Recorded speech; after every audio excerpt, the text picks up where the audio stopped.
Hörmətli müsəlmanlar, bildiyiniz kimi hər peyğəmbərin Allah tərəfindən verilmiş bir dənə özəl duası vardır.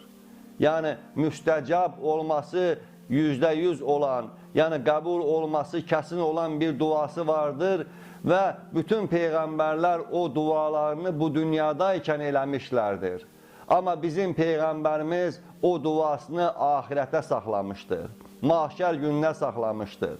Bilirsiniz, qiyamət günündən sonra bütün insanlar torpaqdan çıxdığı zaman, mahşər gününə toplandığı zaman ilk torpaqdan çıxan bizim peyğəmbərimiz olacaqdır. Və bizim peyğəmbərimiz torpaqdan ilk çıxdığı zaman baş ucunda da böyük mələklər durubdular. Cəbrail əleyhissalam, İsrafil əleyhissalam, Mikail əleyhissalam, Əzrail əleyhissalam başının ucunda durubdular. Və peyğəmbərimiz qəbirdən çıxdığı zaman ümmətini soruşur. Mənim ümmətim nə oldu? Mənim ümmətimin sonu nətər oldu? Mələklər buyururlar ki, ya Rasulallah, ilk çıxan sənsən, o ümmətin hələ indən belə gələcəkdir sorğu suala. Yəni, o anda belə Peyğəmbərimiz ümmətini fikirləşir.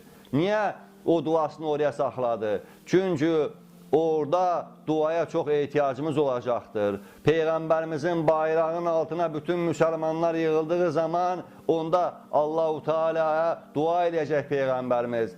Ya Rəbbim, mən o duamı, o sən söz vermişdin, ha, bir dənə dua, geri çevrilməyən dua, mən o duamı buraya saxlamışam, bu yerə saxlamışam, bu mahşərə saxlamışam, bu çətin ana, bu çətin günə saxlamışam. Ya Rəbbim, mənim ümmətimi bağışla.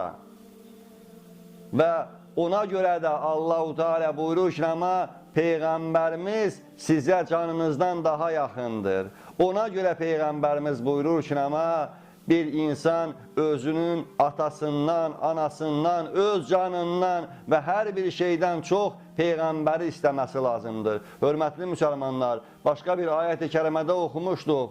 Əl-yevmə yəfirrul mər'u min əxihi və ummihi və əbihi və sahibətihi və bənihi. O ayət-i kəriməyi bilirsiniz. O gün elə bir gündür ki, o gün insan oğlundan qaçacaq, qızından qaçacaq, atasından, anasından qaçacaqdır. Amma Peyğəmbərimiz qaçmayacaqdır. Peyğəmbərimizin yanına gələcəksən, ya Rasulallah, mənə da şəfaət elə, mən də sənin ümmətindənəm.